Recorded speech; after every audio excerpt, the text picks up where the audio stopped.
पानी वाला जिन्न। गांव का नाम था भानपुर। छोटा सा गांव जहां आज भी लोग कुएं का पानी पीते थे और रात में लालटेन की रोशनी में कहानियां सुनते थे।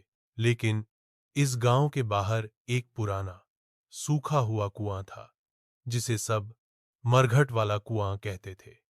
किसी को नहीं पता था कि वह सूखा क्यों है, लेकिन सबको पता था कि वहां जाना मना है। रामू, गांव का सबसे नटखट लड़का, जिसे डर नाम की चीज ही नहीं थी। जब कोई कहे कि उधर मत जाना, रामू सबसे पहले उधर ही जाता। एक दिन उसने अपने दोस्तों से शर्त लगा ली, अगर मैं मरघट वाले कुएं से पानी भर लाया तो तुम सब मेरे नौकर बन जाओगे। सब हौंस पड़े। अरे पगले, वहां तो जिन्न रहता है। रामू मुस्कराया, जिन्न को भी देख लूंगा आज। रात का सफर। रात को जब पूरा गांव सो गया, रामू एक खाली बाल्टी और लालटेन लेकर कुएं की तरफ बढ़ा।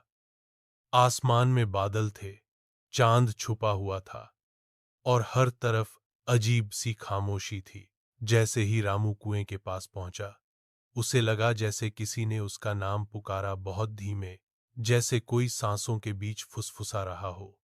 रा मू। रामू डर गया पर रुका नहीं। उसने कुएं में बाल्टी डाली और जैसे ही रस्सी खींची, बाल्टी पानी से भरी थी। वो चौंका। ये कुआं तो सूखा था, लेकिन बाल्टी से पानी छलक रहा था। जैसे ही उसने बाल्टी उठाई, उसे एक भारी सांस अपने कंधे के पास सुनाई दी और फिर, मैं प्यासा हूं। रामू पलटा तो पीछे कोई नहीं था, मगर हवा बदल चुकी थी। ठंडी नहीं, बल्कि गर्म और भारी, जैसे किसी ने सांस रोकी हो और अब उसे छोड़ रहा हो। तभी कुएं से एक काली परछाई निकली, बहुत लंबी, बहुत पतली, और उसकी आंखें नीली, चमकदार, जलती हुई। तू मुझे जगा चुका है इंसान, अब तुझे मेरी प्यास बुझानी होगी।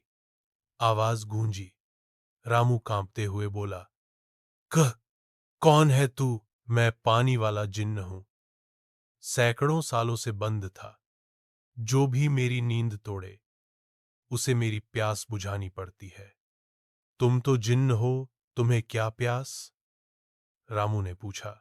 मेरी प्यास पानी से नहीं बुझती।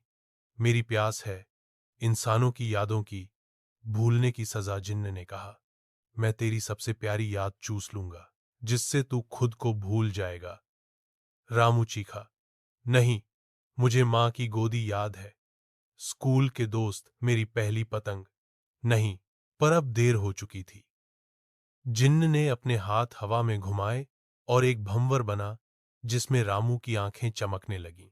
धीरे धीरे उसकी आंखों से आंसू निकले और चेहरे पर कोई भाव ही नहीं बचा। वह वहीं बैठ गया, जैसे कोई रोबोट हो गया हो, खाली, सुनसान। जिन्न ने कहा, अब तू मेरा पहरेदार बनेगा, अगले आने वाले को तू ही बुलाएगा। और तभी रामू की आवाज बदल गई। रा मू।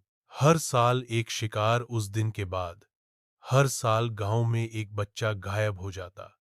सब सोचते वो कहीं भाग गया या जंगल में खो गया, पर सच यह था, कुएं में बैठा रामू अब और भी मासूमों की प्यारी यादों का शिकार करवा रहा था। आज का दिन, अब समय है आज का, और तुम ये कहानी यूट्यूब पर सुन रहे हो। पर एक बात बताऊं, रामू अब अकेला नहीं है। अब जिन्न को एक नया नौकर चाहिए, जो इस वीडियो को लाइक ना करे, शेयर ना करे और सब्सक्राइब करना भूल जाए, वही अगला शिकार बनता है। तो फैसला तुम्हारा है, लाइक करोगे या यादें खो दोगे?